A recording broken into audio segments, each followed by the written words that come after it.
Welcome to the Secrets to Balance for Highly Sensitive People. This is part 4, and our focus is inner versus outer. Now, if we are overly focused on inner actions or overly focused on outer actions, we're not going to get the fulfilling results we're looking for. You can affirm away, you can visualize away. I've done it. Clients of mine have done it. You can expect the best, expect results. But if your actions aren't aligned with that intention, if you're not carrying that forward into outer expression, you are extremely limiting the possibilities. And it does beg the question of why, ultimately, why is it that this is not naturally flowing into outer action? Not the shoulds, not you should do A to get to B. You can put that focus there.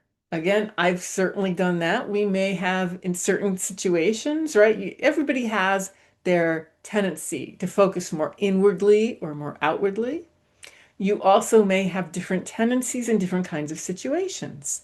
I know when I was publishing a regional wellness magazine, there were times I absolutely could get caught up in that outer activity to the neglect of some of the inner work that needed to support that, to have the greatest satisfaction and impact out of that work. And so that was absolutely a learning process for me, as was times that I had some challenge with how some body parts work together that affected my mobility. And I could affirm, I could visualize, I could imagine all that working in sync the way that I wanted. But that was not enough for me to get over that hump. I needed to take the actions that went with that intention and not have an assumption or bias against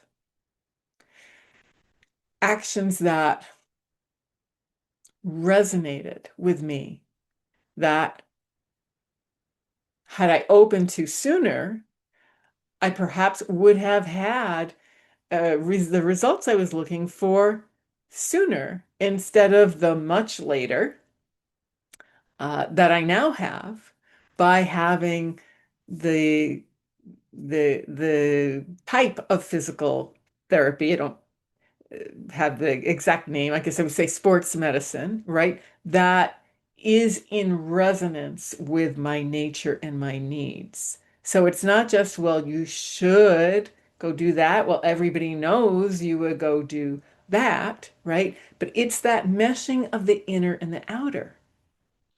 And where does that come from, right?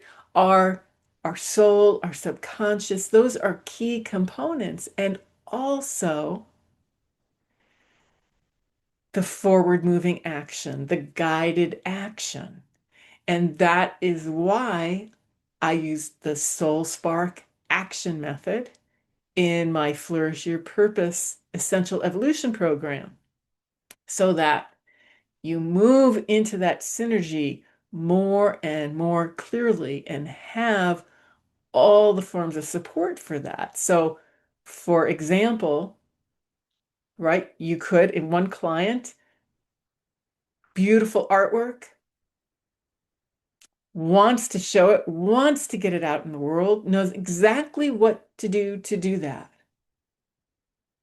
and feels absolute terror, like absolute survival terror at the thought of doing it, even though he wants to do it, with no clue why, because he had absolutely no doubts about the quality of the work.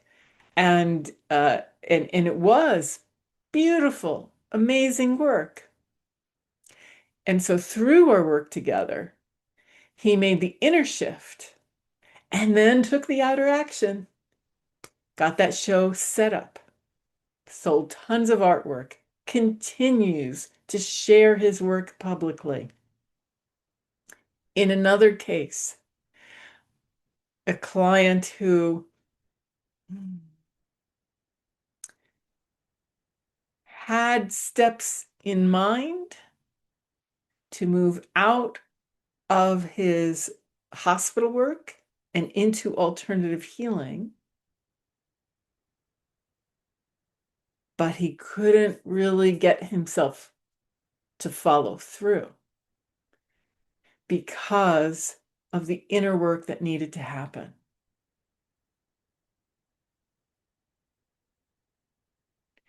And again, there can also be that whole inner work focus, visualizing, affirming, and so on, which is a, a, a tool used by many of us highly sensitive healers and visionaries. But if we are not following through with guided action, then it isn't really brought to fruition. And we need your gifts brought to fruition for this world to become the heavenly place that it really can be. So, a bit of food for thought here. If you'd like to find out more about the Soul Spark Action Method, please leave a heart in the comments. And if you have found this video of interest to you, please be sure to like and subscribe. And I want to thank you so much for being here and for being you. Namaste and many blessings to you, my friend.